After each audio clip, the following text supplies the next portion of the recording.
This video accompanies the 2-1 Reteach to Build Understanding page. Let's take a look, see what we have here. So use the diagrams to fill in the blanks, determine whether the pair of angles are congruent or supplementary, and find the measure of the angle. Okay, so here we have all sets of parallel lines. So if we have parallel lines, same side interior angles are supplementary.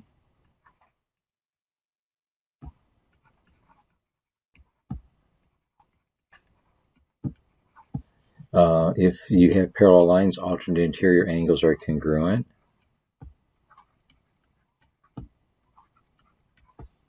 Corresponding angles are congruent if you have parallel lines.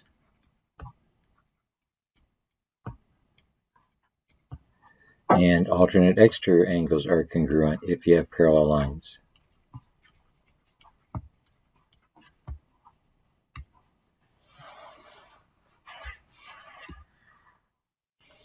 So, if the measure of angle 1 is 100, then angle 2 must be 180 take away 100, which is 80 degrees. If measure of angle 1 is 75, measure of angle 2 must be 75 if they're alternate interior angles. For corresponding angles, the measures have to be the same. So if angle 1 is 82, angle 2 also is going to be 82. And for alternate exterior angles, if the lines are parallel, they're congruent. If angle 1 is 77, angle 2 must also be 77.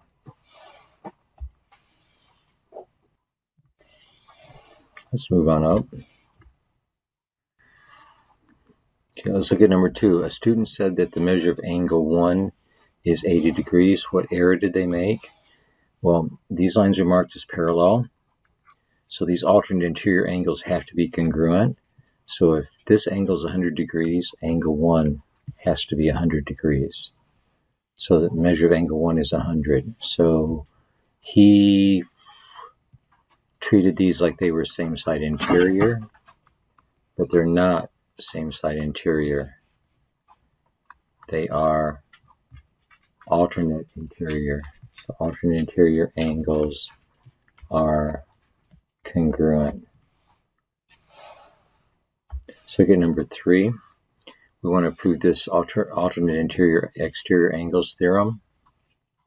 So looking at the diagram, angle 1 and angle 5 are congruent because they're corresponding angles. 5 and 7 are congruent because they're vertical angles. Using the transitive property, if 1 is congruent to 5 and if 5 is congruent to 7, then 1 must be congruent to 7, which is what we need to prove. So to fill in what we're missing here, angle 1 congruent to angle 5, these are corresponding angles. Corresponding angles are congruent.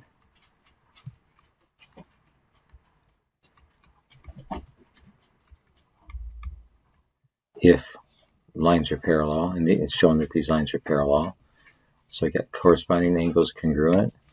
Then by vertical angles, 5 and 7 are congruent, and we can substitute in, and that leaves angle 1 congruent to angle 7 by the transitive property of congruence.